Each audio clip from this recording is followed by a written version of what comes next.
Aunty इस उम्र में थोड़ी तो सेंसिबल कपड़े पहनो, कपड़े पहनने की तमीज़ नहीं है। भारतीय समाज में फैली गंदगी और नंगापन, आइए हम सब मिलकर इसका बहिष्कार करें। सबसे बेस्ट तो रेखा जी हैं, आज भी वैसी की वैसी हैं। Hi everyone, this is Olivia. Today we are talking about Nina Gupta's fashion sense. Back in the 1980s to 90s, when she appeared in TV shows like Khandan, her look was mostly traditional. उस time उनकी image एक serious, classic और traditional actress वाली थी। And now Neena Gupta का fashion sense काफ़ी bold और experimental हो गया है, इवन इन हर 60, जैसे short dresses, stylish blouse with saris, Indo western mix outfits. और यहीं से कुछ लोगों ने अपना ओपिनियन देना स्टार्ट कर दिया। कुछ लोगों को लगता है कि इस एज में ऐसे कपड़े नहीं पहनने चाहिए क्योंकि ये एज अप्रोप्रिएट नहीं लगते। एंड कुछ लोग तो कपड़ों के बेसिस पर ही इंसान के पूरे कैरेक्टर को ही जज कर लेते हैं। जो लोग वेस्टर्न आउटफिट देखते ही कल्चर करने लगते हैं, उन लोगों को शायद ये नहीं पता कि कल्चर का मतलब सिर्फ धोती पहनना या साड़ी पहनना नहीं होता, बल्कि कल्चर होता है रिस्पेक्ट से।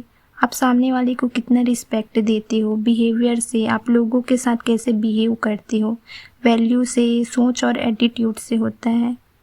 अगर आपको कपड़ों को कल्चर से जोड़ना है तो आपको ये सब पॉइंट भी ऐड करना पड़ेगा। लेकिन क्वेश्चन ये है कि कैरेक्टर को डिफाइन करना सिर्फ कपड़ों से पॉसिबल है? अगर कोई साड़ी पहने और लोगों के साथ डिसरिस्पेक्टफुल हो, और वहीं अगर कोई वेस्टर्न आउटफिट पहने और रिस्पेक्टफुल हो, तो आप इसे कैसे मेजर करोगे?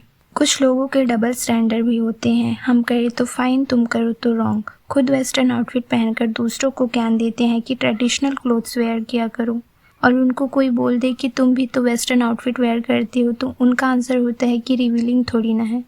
If a person is adult, any age and comfortable in their outfit, then it's their personal choice.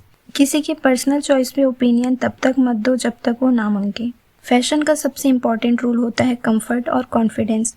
आप अपने क्लोथ्स पे कितना कंफर्टेबल हो, आप अपने क्लोथ्स पे कितना कॉन्फिडेंट हो, ये देखा जाता है, ना कि एज। नीना गुप्ता का मैसेज भी बेसिकली यही है। I wear what I feel confident in at my age and I don't care about judgement.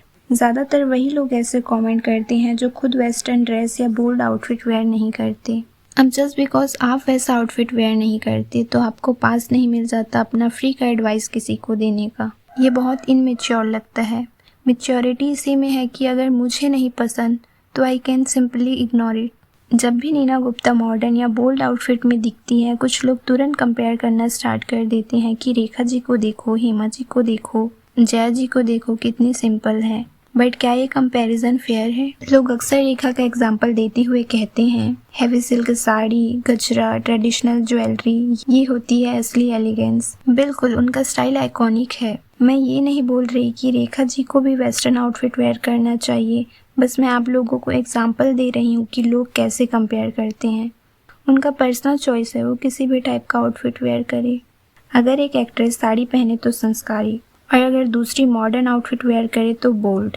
ये स्केल किसने डिसाइड किया है? नीना गुप्ता अपने आउटफिट में कंफर्टेबल है, वो किसी को फोर्स नहीं कर रही, तो प्रॉब्लम क्या है? आप कमेंट में बताना, अगर नीना गुप्ता भी हर इवेंट में सिर्फ साड़ी वेयर करने लगती तो क्या लोग उन्हें आइडियल बोल देते? और अगर रेखा जी कल से वेस्टर्न आउटफिट वेयर करने लगे तो क्या उनका संस्कारी वाला टैग चला जाएगा? Clothes do not define character. Age does not limit confidence. Clothes can be part of culture, but not the whole identity. और सबसे इम्पॉर्टेंट, फ्रीडम का मतलब सिर्फ अपनी चॉइस नहीं बल्कि दूसरों की चॉइस को रिस्पेक्ट देना भी होता है। सो या दैट इज़ द वीडियो। आपका क्या ओपिनियन है इस टॉपिक पे? Comment on below and share your thoughts. If you found this video informative, like, share and subscribe for more real updates.